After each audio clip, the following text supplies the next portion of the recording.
Welcome, everybody. I'd love to introduce Mohamed Debbagh and Mark Lefsrud from McGill University.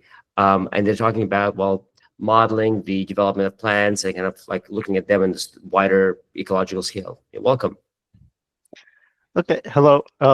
Pleasure to meet everyone. I'm honored to be speaking with everyone. So I guess I'll just start my presentation, right? Is that okay? Excellent. Yes, please. Okay.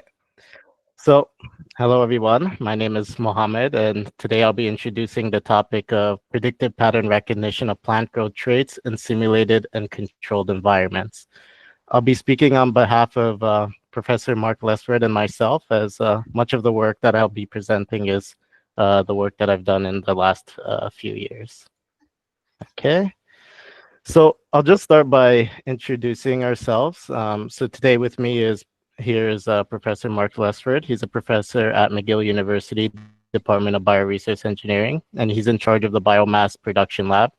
And his research primarily covers every aspect of crop development, from plant physiology, where we look at plants at the molecular level with proteomics and metabolomics and the photosynthetic process and nutrient pathways, all the way to the controlled agriculture production level, where the lab primarily focuses on things like energy balance, efficiency in greenhouses, lighting spectrums for crop development, and the HVAC systems and plant health monitoring. Aside from pure agricultural production, the lab also does research on biomass production for food, fiber, and fuel. So sourcing, development, and improvement of production practices, as well as processing organic materials for energy. Professor Lefsrud is also the program director for the QA/QCC, which is the Quality Assurance and Quality Control for Cannabis, which leads the research in medical cannabis here in Canada. As for myself, I'm a PhD candidate within the department. I'm under the co-supervision of Professor Lefsrud, as well as Professor Shangpeng Sun, whose research focuses more on the plant phenomics side of things. So my research revolves also around controlled environment agriculture, the biomass production, and quality control. Something that's also very important to me is urban agriculture distribution and food equity. Not just production, but how do we give access to affordable food for not just people who can afford greenhouse crops, but also for people who can't afford those kind of things. So my research primarily revolves around plant perception, so environmental interactions and pattern recognition, looking at how plants manage their resources, the strategies that they take, and also looking at physiological development and morphology of the crops. I have an engineering background, so a lot of the work I do is in computer vision, sensor fusion, and robotics. Especially in plant phenomics, we do quantitative trait extraction, in silico growth simulation, and also things like control systems. So before we get into the modeling research itself, I'd like to just introduce some background into the field of plant phenomics.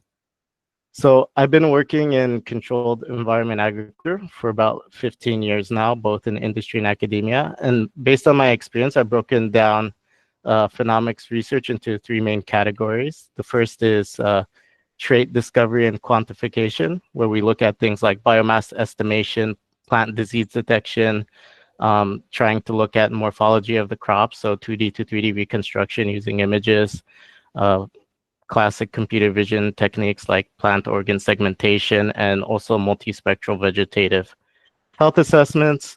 The second category is genotype-phenotype mapping, where we try to link observed phenotypic traits to specific variations in genetics, especially for gene editing and breed selection. So this is actually a lot of the field of phenomics is in this area. And then finally, the trait and environment interactions. So we take a look at things like nutrient composition and root interactions, management practices, and the effects of environmental conditions such as lighting spectrum, temperature, nutrients, and their effects on crops and development. So this category is the main area of focus that we'll be talking about today, so trait environment interactions. And as we discuss a bit of state-of-the-art methods employed within this field, there are some characteristics of the modern research that you should keep in mind throughout this presentation. Um, so first, methods in this field are data-centric. So parameters are characterized by large observation data sets, or even synthesized data sets to characterize traits. This is especially big in our field because there aren't a lot of data sets, because it's quite a difficult thing to try to capture this kind of data. Um, the data the data explored with these methods are often complex structures based on high throughput plant phenotyping methods. So these include data structures from scalar quantitative traits, 2D images, 3D point clouds, and even more when you consider other spectra included in that kind of data. And finally, the last characteristic is that a lot of the research focuses on quantifying biophysical properties at static states. So we do things such as point estimation and comparative analysis. So this last point highlights a big limitation within the field. These methods are often provide very shallow insights into spatial temporal patterns and the sequential nature of plant growth. So if, for example, if we take a look at the figure to the right, even though we're presented with a sequence of images, each prediction is made at each frame, and it doesn't provide information of the entire sequence. So we can't really tell how one sequence affects the latter part of the sequence. So what this means is we can't say anything about how plants will look or predict any of the spatial attributes, nor can we say what led to the plant to have these attributes at a given snapshot in time. So this brings us to the main topic of this presentation, which is the spatial temporal analysis of plant traits, which is my main research focus. Okay. So the purpose of my research is to try to answer the question, can we predict the spatial attributes of a plant given prior sequential context data? So this context data is the conditions that affect plant growth. And can we describe a snapshot of a plant as a state and predict the morphological outcomes of the plants? So not just the quantitative traits, but also the morphological outcomes. So if we take a step back, I'll start by walking us through the typical approach for modeling, temporal modeling pipeline for quantitative traits. So the process first starts by capturing sensor data over time to represent the growth traits. We try to extract meaningful quantitative traits from that data representation. So from that, we try to get things like leaf area, leaf count, vegetative index. And then we model these quantitative traits through time by some sort of regression model, typically following some logistical regression form. And we can even use more complicated models like a hierarchical model to separate the effects into things like differences in genotypes over the population. So while this modeling paradigm is simple and easily understood, it's actually quite limited. They are often done as post hoc assessments for comparative analysis, and they often just provide a very shallow insight into plant growth. They're typically independent of contextual or autoregressive factors, which makes them unsuitable for long distance predictions. And there's no generative process for simulation to express these traits. So it's not suitable for modeling morphological traits such as structural development. So to explore that a little bit further, we typically explore temporal modeling through the lens of two modeling paradigms. So the method I just demonstrated describes the first, which is a traditional experiment-centric approach to statistical inference. So this approach primarily focuses on performing experiments to isolate various conditions. It also focuses on collecting data to establish statistical parameters such as variance to describe a population, and then performing some sort of regression modeling to describe patterns. Based on this, we can describe the models as having fixed parameters. It's defined by the sample data to explain the entire population, which means that it doesn't provide a way to update model parameters. And we assume that the true distribution of the model is modeled by the sample itself. So we can also describe these models as deterministic. So meaning that inference models don't interpret variability besides providing simple confidence intervals. And these models are also discriminative models that describe boundaries and cannot generate new data that represent this variability. So these characteristics of the traditional approach can present challenges to the pattern recognition tasks that I outlined in our research objective earlier. And that first challenge is that these models are typically used when applied to simple plant representations, such as scalar quantitative traits. And it becomes much more difficult to model higher dimensional information, such with images.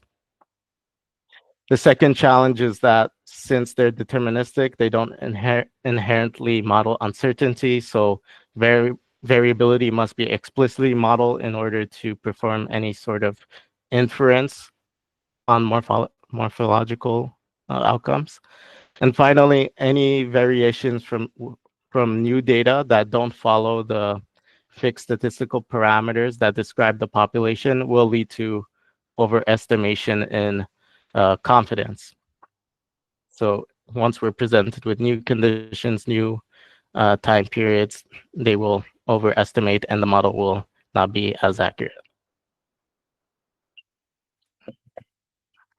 So because of these challenges, in my research, I explore the second modeling paradigm, which is a probabilistic approach that's more model-centric, generative, and it's able to handle long-term dependencies and is able to quantify uncertainties and describe variability through its outputs.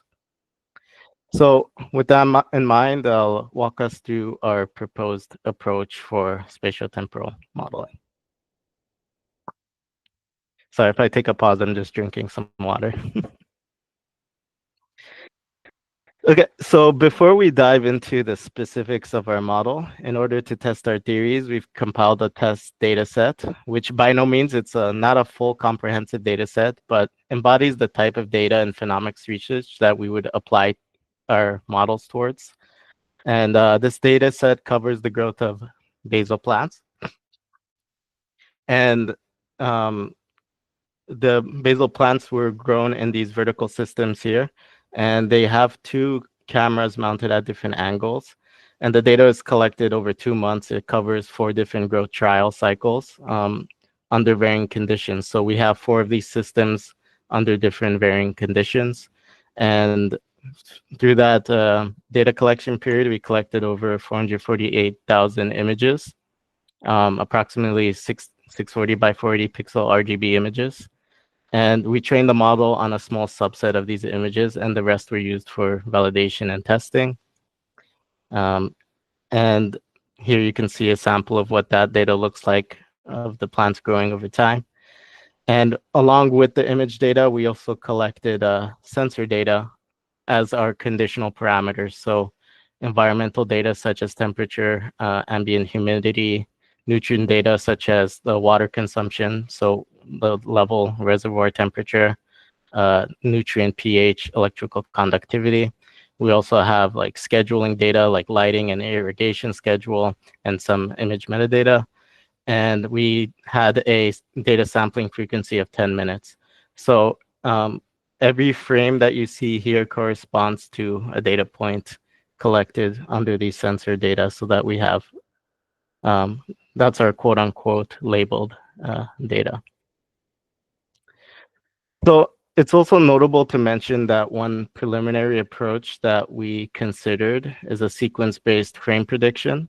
So since we consider images as sequences, the idea was to use a convolutional recurrent neural network to predict the next sequence of frames. And I'm just gonna assume that everybody kind of knows these terms and stuff, right? Yeah, okay, good. And so when we use this kind of approach, there's typically two ways to approach it. So the first is to predict the next frame based on previous frames. And the second is to have an encoder-decoder network to predict the next sequence of frames. So the issue with this approach is that they're independent of contextual factors. We're basing our predictions on the previous sequence of images, um, unless you specifically incorporate that kind of data as well. The other issue is that it fixes the prediction time frame. So time becomes discrete. So predictions are made at fixed intervals. So if we have missing data or missing periods, when we do like real-time data collection, then our next prediction won't be within won't take that time gap into consideration. And the last thing is that because we're using a deconvolutional layer and for the decoder, the outputs are deterministic, right? So this approach leads to many ambiguities in the output. So you will have artifacting and the image quality will be not so good. So in order to tackle this challenge of predictive modeling, we propose the implementation of a generative computer vision technique known as frame synthesis. So in a high level, we want to predict what the plant will look like given at a point in time t, and based on the prior sequence of environmental conditions up to that point in time t. So we want to pass the sequential information through some sort of generative process to produce the frames. So basically, we're going from low dimensional sequence input domain to a high dimensional structured output domain. And in this research, we want to highlight the use of conditional generative models as the process for producing these frames. So just to take a step back, I like to give a simple analogy using something that's easier to grasp, like generating images of faces. So we can typically train the model to learn how to generate images of faces, and we can take it one step further and condition our model to learn attributes of faces that we can control using tokens of attributes to produce new images of faces with those attributes. So in this case, we demonstrate the use of a conditional variational autoencoder. I won't go into too much details. If you want to know more about conditional variational autoencoders, we have some paper in the references of this presentation. So we can use that same train of thought to predict plant images conditioned on sequential information. So this figure is kind of a simplified version of our models, but it's more just a concept of how our model is structured. So our conditional vector is our sequential information, and we train it to learn different patterns based on our training data.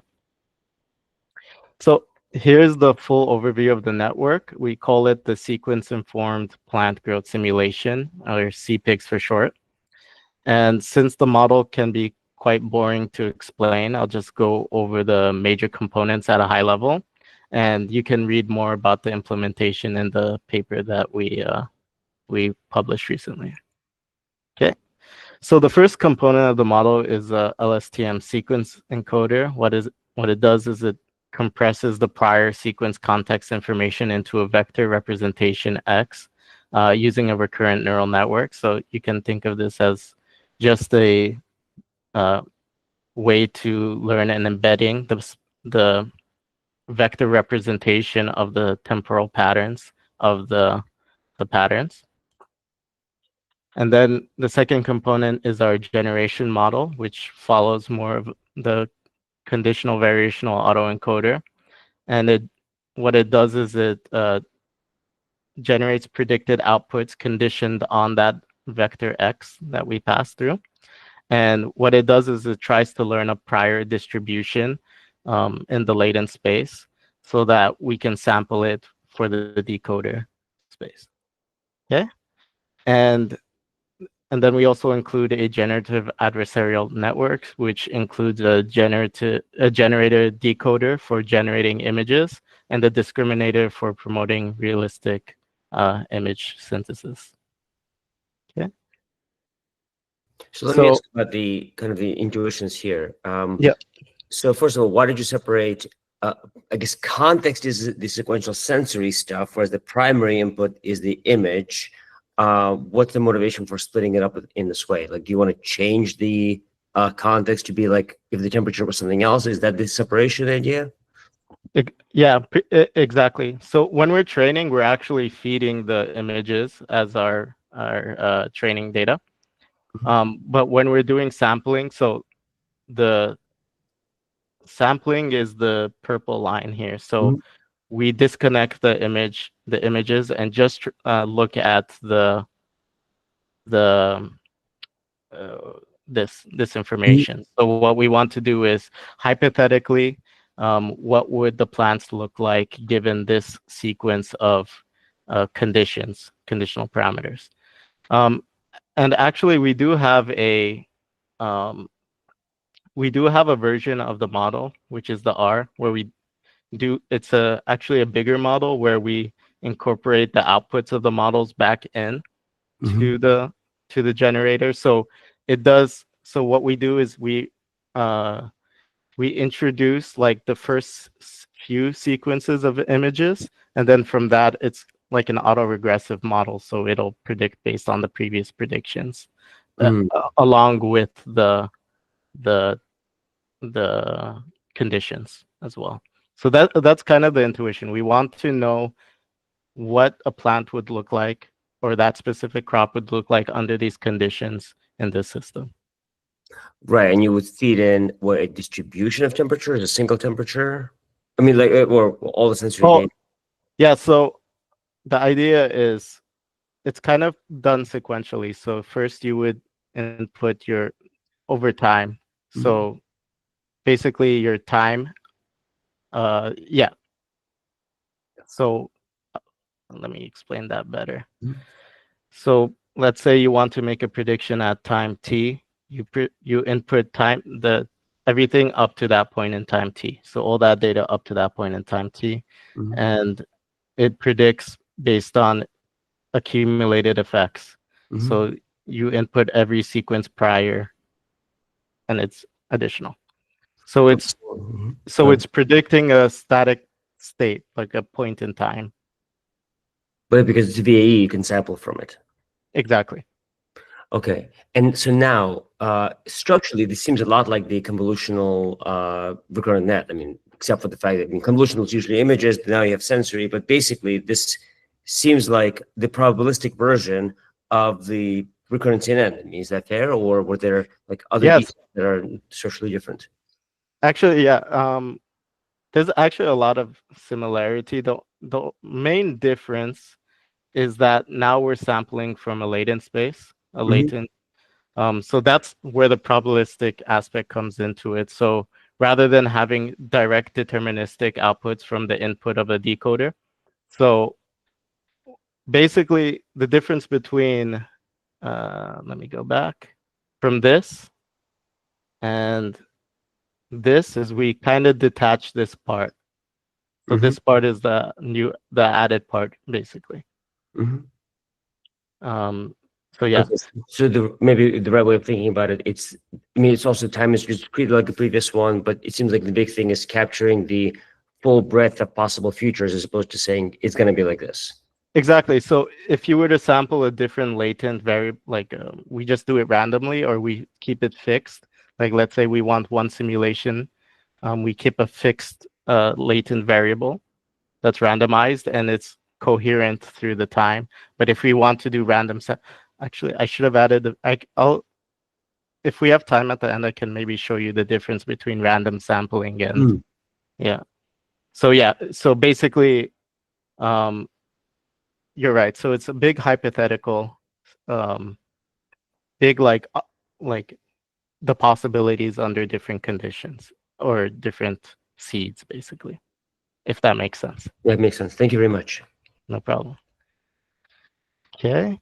Um, and there's room. So this is the overall structures, but there's definitely room to play around with different aspects of it. So this encoder decoder can be like a U-net shape and stuff. In our actual implementation for the paper that we did a very simple uh, encoder decoder network. But there's definitely room for improvement. So just our objective basically combines the optimization of the conditional variational autoencoder. So we try to optimize a variational lower bound between a regularization term and a reconstruction term. So this is kind of what the aspect that you were talking about. So the regularization term tries to try to learn the prior distribution, this latent variable distribution, um, while the reconstruction term tries to do a deterministic one-to-one reconstruction comparison. So this objective function is kind of balancing between the two, whether we want a deterministic output versus having the distribution, um, uh, having a more diverse distribution. Okay. Um, And as I mentioned earlier, we also introduced a generative adversarial routine for the overall objective function. And basically, what the GAN is trying to do is just try to make the image more realistic. So it's basically balancing between these three components: so regularization, reconstruction, and the GAN. Okay. We also added this weighted term, the beta term, which uh, lets us balance between which one we prefer to focus towards. So beta greater than 0.5 um, will favor regularization, so generating a better distribution of the prior distribution, and a weighted and the beta less than 0.5 favors reconstruction, so a more deterministic output, so closer to the original CRNN, convolutional recurrent neural network. Okay, so this is the results from the model's training on the data set. So on the top left, we have real reference images. And to the right of it, we show the input signals over time um, of our simulation.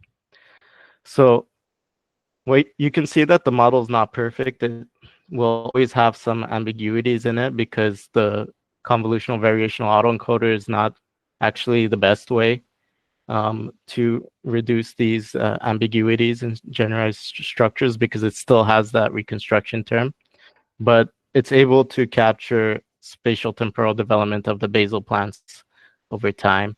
And as you see, when we change up the beta values, so the beta um, less than 0.5 is more deterministic and results in a lot of these ambiguities. Um, some might think it's an issue, but I like to think of it as a cloud of like ambiguity, right? So the plant biomass will just be this general cloud rather than actual reconstructed structures like that. Okay, so if I may understand your point, it's that Oh, if you focus on if you focus on determinism, if you want the same thing, it's going to be the average of the outcomes, not any one of the outcomes. exactly. And you might think like exactly. So pretty much the average of every single training, the training data. Um, And when you we, focus on regularization, it's going to be one internally consistent outcome, but you have exactly, to sample that many times. exactly, exactly. Okay. So it depends on what you want. So let's say if you want a realistic simulation, you want to focus more on learning the distribution. If you want, just like, or even within our field, farmers generally just want to know the general biomass that would be around that. So having a cloud is not necessarily a bad thing in our case. Okay, so the preliminary results. So here's just the outputs of the frames. I made a nice GitHub if you want to test our model with different conditions. You can upload your own CSV file with different conditions that you want to play around with, and you can see how it changes over the different environmental conditions. So if you do want to try it out, you can do it. I just have to warn you that this is an older version of the model. We have a newer one that I will update this. So in the, like, let's say in the next month, if you want to try this out, it'll be a much nicer one. Question. How do you Yeah. validate this? Because these are probabilistic models, so it's hard to both say what the mean behavior is and whether you're capturing the distributional aspects of image time series, which are nasty objects. So that's, you see how my next section is challenges? Point. Yeah, so it's actually kind of very difficult to uh, say if it's good or not. Um, so I'll continue, and maybe if you have another question, I can do it. Cool. Yeah. So the implications of the model, before we talk about the challenges. So the model can interpolate and continuously generate realistic images of plants between points of time. So what's nice is that it's continuous. So if you have missing data, you can try to predict in between those point of times, and it'll give you a fairly accurate representation in between those point of times. Um, individual conditions can be isolated and controlled. So our framework captures and expresses dependencies on its output. So like I said, if you test it out with different environmental conditions, you'll see how it wavers over the outputs. It can also be used as adaptable simulation frameworks to capture stochastic elements of plant growth.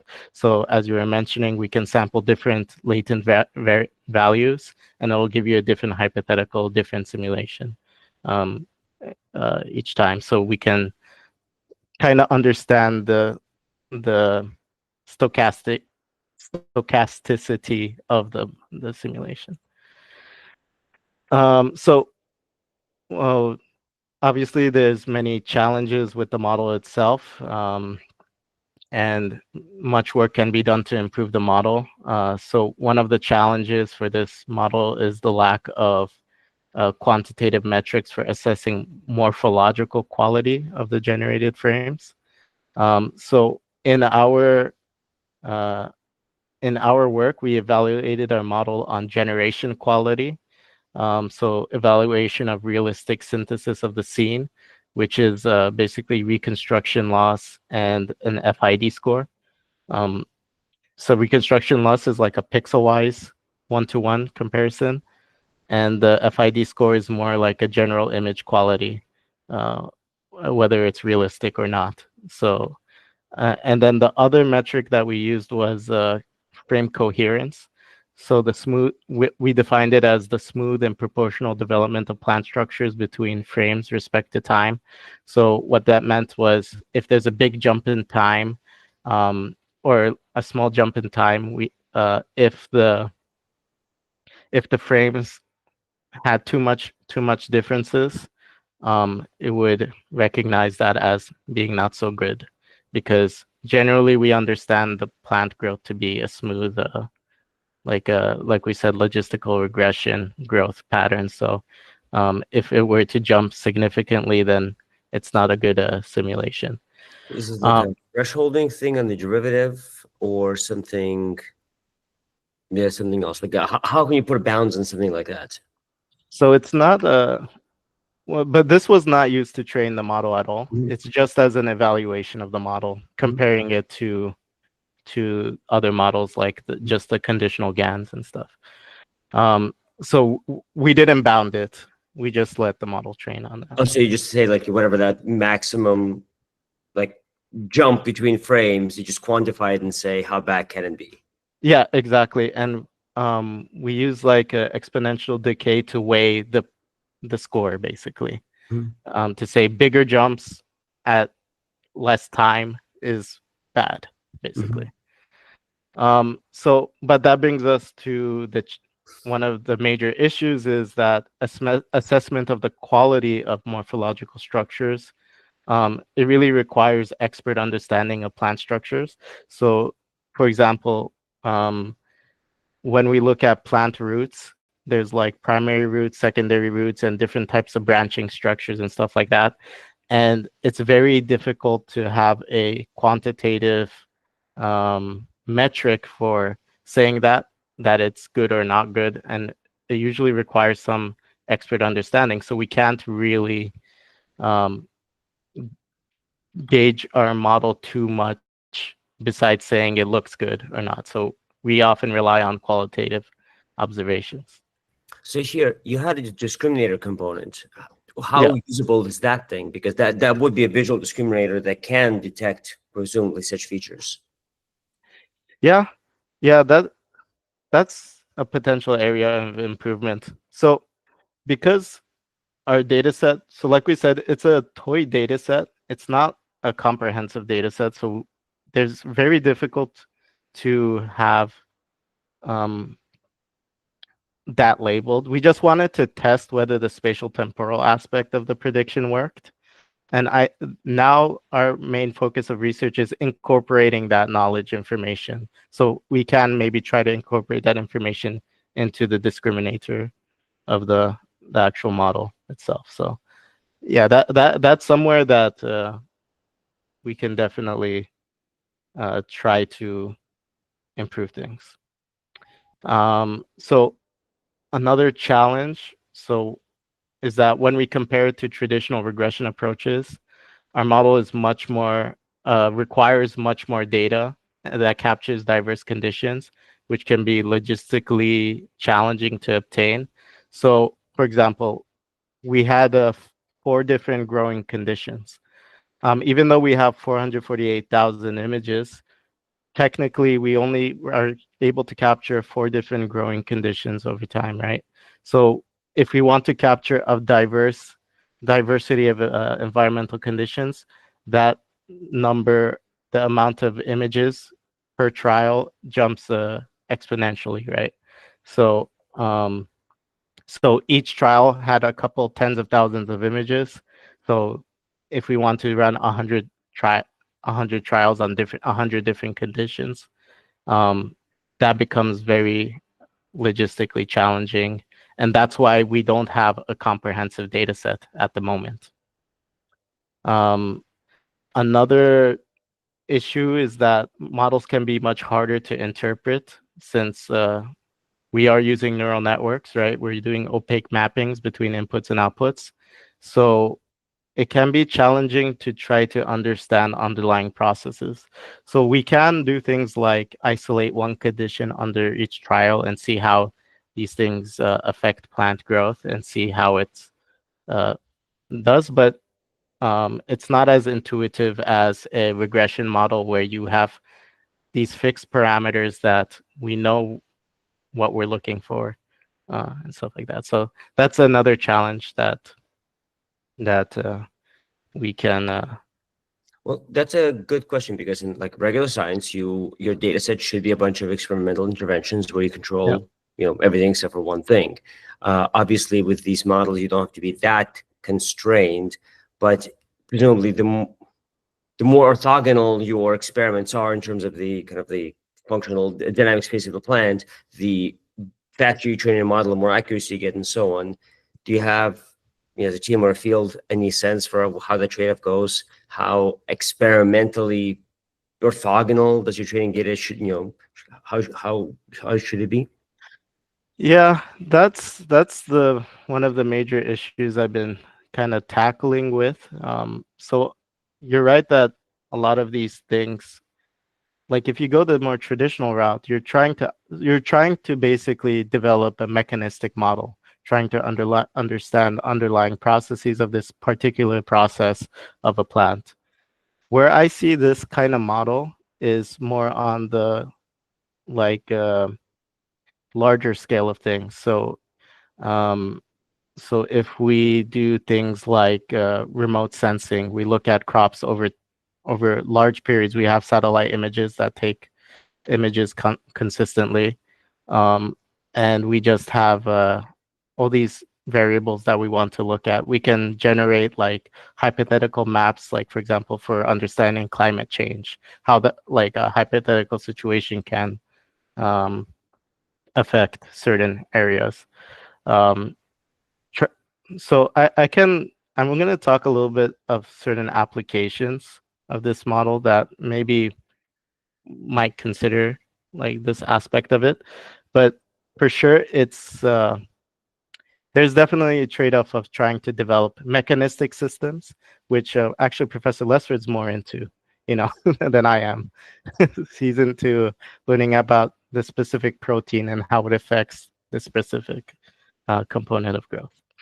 Example. Okay. And then the last challenge is the availability of good spatial temporal data sets, as I think I mentioned like 100 times now. So we did a comprehensive survey of published temporal data sets, and really there wasn't much. So we're able to find 8 image data sets with only 3 with associated environmental data. And we've also found, I wrote 2, but there's actually 3 point cloud data sets, and none of them have any environmental or any contextual data um, well, that's associated with it. So one of the major reasons for not being able to find these data sets is that a majority of them are typically used to quantify biophysical properties and not to track growth. So this is kind of what I mentioned earlier. Um, a lot of people are just trying to identify a disease at a particular point, and they're not trying to look for growth patterns. And when they do growth patterns, it's usually done at the start of the growth and at the end of the growth, just to understand how much it grew. So a lot of the field is um, still not up to date with the data sets. Um, and this is especially challenging if we want to look at morphological, specifically morphological development of crops and the strategies that they take. Okay, so with that in mind, there's many prospects for future works to improve upon our model. So first of all, the most obvious one is improvements to the generative models for realistic growth synthesis. Um, like I mentioned earlier, we used very shallow networks. I'm pretty impressed with it, even though we had very shallow networks. Um, so things like maybe introducing more modern or state-of-the-art conditional generative models like diffusion networks, or even using transformers instead of recurrent neural networks to look at sequences over time. There's many opportunities for improving upon this sort of model architecture. The architecture itself can relatively stay the same because we're using conditional models, conditional generative models, but there's definitely areas where we can improve upon realistic synthesis. And I have some ideas and some works that we're working on now. The second prospect is incorporating knowledge-informed frameworks, like linking mechanistic processes of plant behavior to plant traits. So instead of just being purely trained on image data sets, how can we incorporate, for example, the photosynthetic processes and the rule systems that we know already into this process? As you mentioned, that maybe this could be incorporated into the discriminator somehow as some sort of metric to penalize the model based on certain aspects. This is actually a big area of research right now, is how do we incorporate this knowledge information into these neural network-based approaches. Another area, as I mentioned earlier, is establishing quantitative metrics for assessing morphological development of plant structures. This is another area that I'm working on, is how do we quantifying it? So one approach that I'm looking at right now, and maybe you might have some other ideas. So do you know like rule L systems? You know, Lindenmeyer systems? Was it rule systems or Yeah, like Lindenmeyer systems is a type of rule-based system. no? So basically, it's like you can describe plant growth as an algorithm, right? You just have a set number of rules. So let's say a branch goes up, it'll split into 2 nodes. We know that in plants that typically always happens, right? Mhm. And we can add certain components that guide the rules of the growth, and we can generate quite realistic images, or quite realistic structures of plants, just based on these rules. So what I'm thinking is we can develop like as ground truths these L systems that follow certain structures and use those structures as a comparison, quantitative comparison between our model outputs and the system itself. So that's one possible avenue that is also part of my thesis that I'll be exploring. So this, I mean, the basic idea of having a mechanistic kind of model, I mean, this is a driven rule system, could be a differential equation, could be like absent DSAT as your expert system. And so, I mean, how would you connect that guidance, let's say, to something that's learned? I mean, there's like learn stuff into the model and make it a learnable model. Use this as additional training, or have a second predictor you shove as one of the inputs to your model. There's so many ways of potentially biasing your flexible model with this inflexible guidance. Yeah. Would you like to write a paper with me? Yeah, there's so many options. Yeah. That's I think that's another review paper that we can write if you would like to collaborate. Yeah, this is something that's on the top of my mind, is how to incorporate these systems back into it, right? We have like the physics informed systems, for example. Yeah, so I think that's kind of generally the area that people are trying to push, is how do we try to interpret things, and how do we incorporate expert systems back in? So question on this stuff. You know, I brought up like DSAT, and that's the system that's not made for best basil. It's usually more commonly used for corn, wheat, like economically valuable plants. Are there data sets of these species which, you know, make a lot of money? So presumably would be a lot of profit from generating good data sets. Yeah, so there's like we said, we have like satellite image data sets. However, I haven't looked too much into trying to find conditional parameters. What I've seen so far a lot is typically they're done based on treatment values. So like treatments based, like this farm is being grown under this soil type. So they're not really temporal, and they're just fixed treatments, which we can do. We can like just say we have a fixed treatment, and over time, how can that crop develop? But then I you need to, have soil and maybe irrigation, but you only see them from above. You see color changes, not height changes usually. And theoretically, we should also have weather data, right? We should also have different spectrums, right? Because they use NDVI and stuff like that. I haven't explored that yet. I think it would be like a postdoc. So Fair. yeah. But then, like, I'm thinking like corner in a closed room. Like, it seems like okay, maybe like Bayer has internal data sets of this. I'm not sure if it's in the public domain, or maybe just corn is so tall you can only grow so many of them. That's why it's limited. But it seems like the DSAT maize plus a corn image data set seems like a good marriage. Yeah, you're right. And I think it also depends on the scope of research that you focus on. So myself, I focus on morphological developments in controlled environments. So indoor agriculture, mostly, and seeing how we can do strategies for improving indoor agriculture. So I haven't personally focused on the outdoor agriculture aspect of things. Okay. I do know that a lot of members in my other lab do try to do like 3D reconstruction of crops based on those images. So there might be, there might be like room for that kind of research. So yeah, yes, you are right. The one thing I'm also curious is I'm thinking, so one of the previous speakers was Brian Bailey, who has these 3D simulations of crops, and I think they're actually a lot of them are crops. But yeah, it's like actual 3D things, so you can actually make a movie of what the plant would look like from a camera.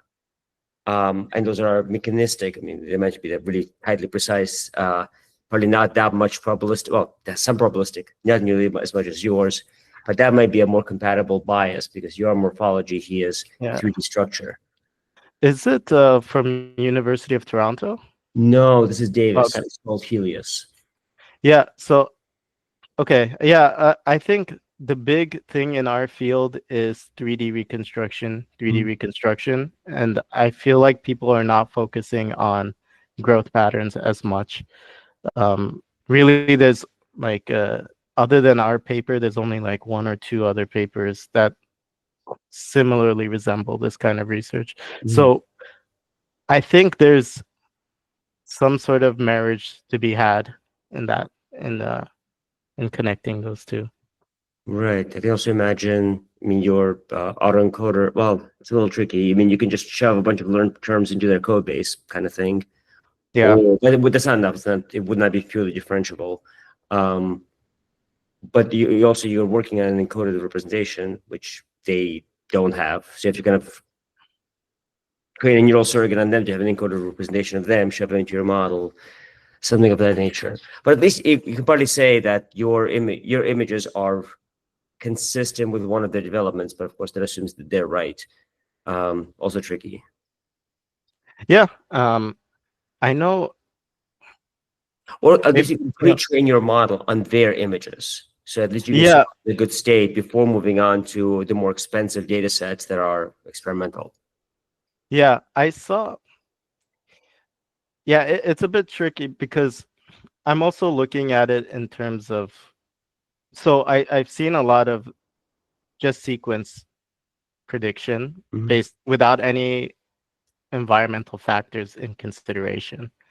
And I've seen many models that can reproduce the growth of plants very well just based on like static points in time, right? So basically what they're doing is interpolating between those points and you Yeah. could see the growth very well. I think that's very good.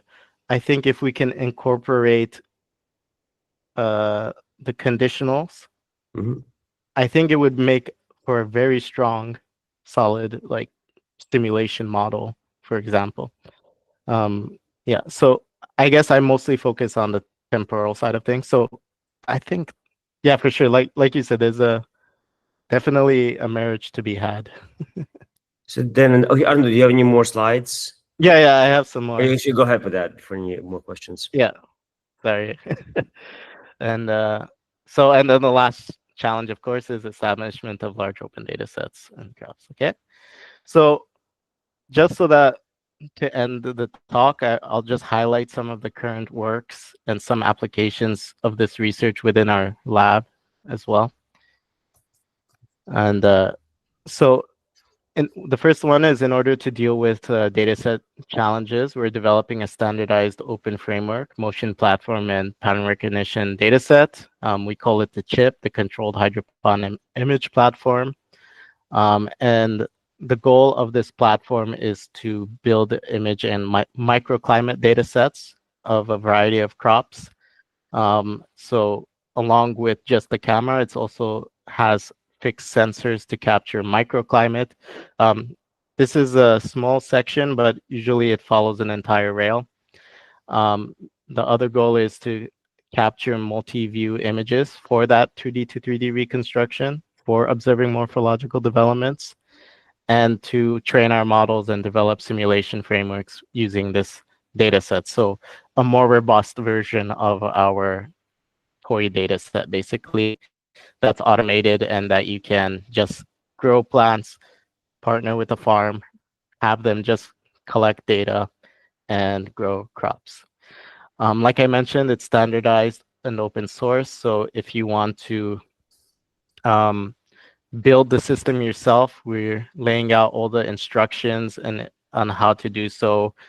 All the all the we haven't made anything proprietary. We made it open so that we can establish that data set. So um, right now it's very small, but I can if you want to contribute to it, you can check out the project page. As I mentioned, we're looking at environmental parameters, nutrient parameters, um, on a spatial aspect of it.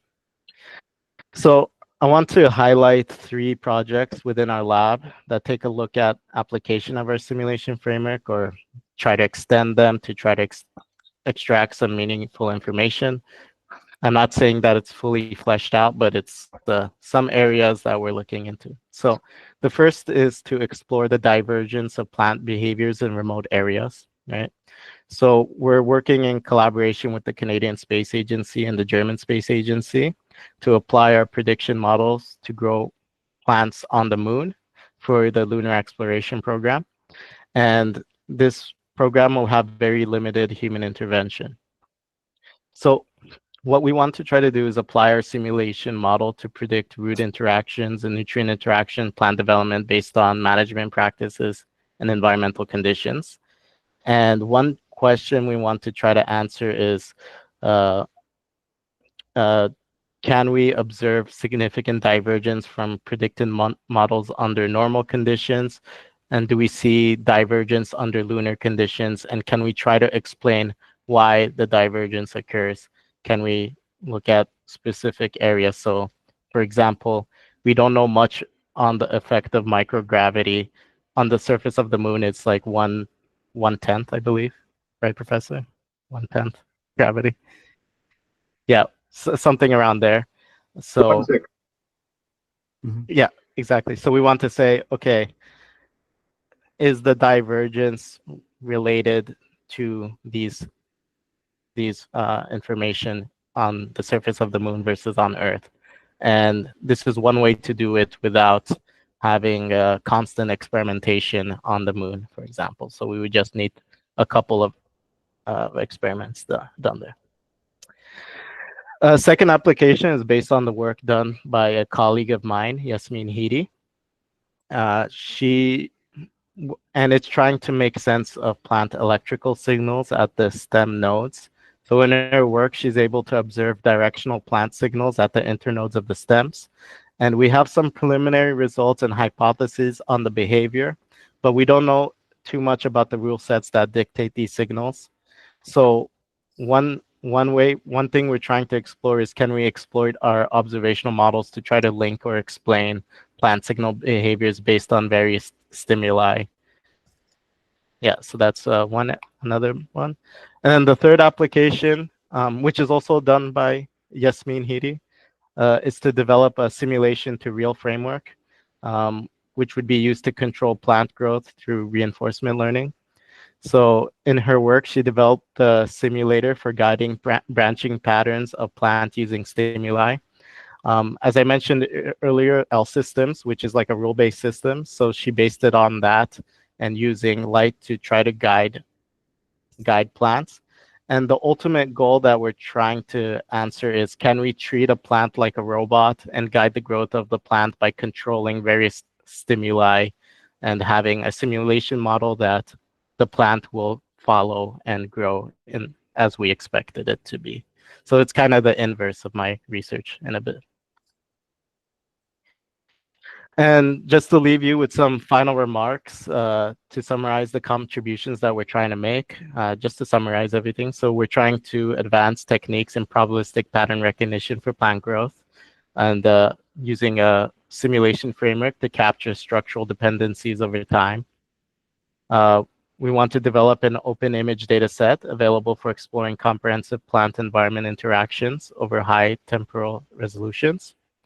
And then finally, we want to apply these techniques towards extracting valuable information from structured data, such as images and 3D point clouds over time. So that's pretty much my presentation. Thank you very much for listening. If you have any questions or concerns or doubts, you can email myself or Professor Lefsrud. Our pages are here if you want to scan them, and we're always available for collaboration. And yeah, and I'm also, because like I said, we're very much in the agricultural field, so we want to branch more towards the modeling side of things, and we do need a lot of help from the modeling community, right? Like you said, we had very productive conversation, I feel, just from that presentation, that I feel like we can uh, pull something together. So Awesome, Thank thank you. Maybe let me ask you just one final question. You've shown a bunch of image, variational models for individual plants, kind of these small scale things. You also mentioned like large scale satellite analyses of the same kinds of plants. So what might that look like predicting like crop yields, crop sown areas, same kind of image time series, conditional now on climate, but it feels like a lot of the same modeling would be used. Could you repeat it a bit? Oh, if I wanted to know the crop yields in an area, Yeah, image. yeah. So our model right now focuses mainly on image generation, so it doesn't really tell you much on the actual parameters. You can have like a two-step model that takes that image and then predict. So there's that's what our field is actually oversaturated on, taking an image and predicting what the yield would be based on just that image, right? Like how much leaf area, leaf surface, how much biomass is available. So what I see right now is we can easily link that and even incorporate it in a model as like an output along with an image Mhm. as well. So that's definitely a plausible thing to do. I mainly focus on morphological developments, so I care about strategies of plants and stuff. Mhm. Oh my God. Well, yeah, thank you very much. Well, I think you're taking the time and have a great day. Thank you so much.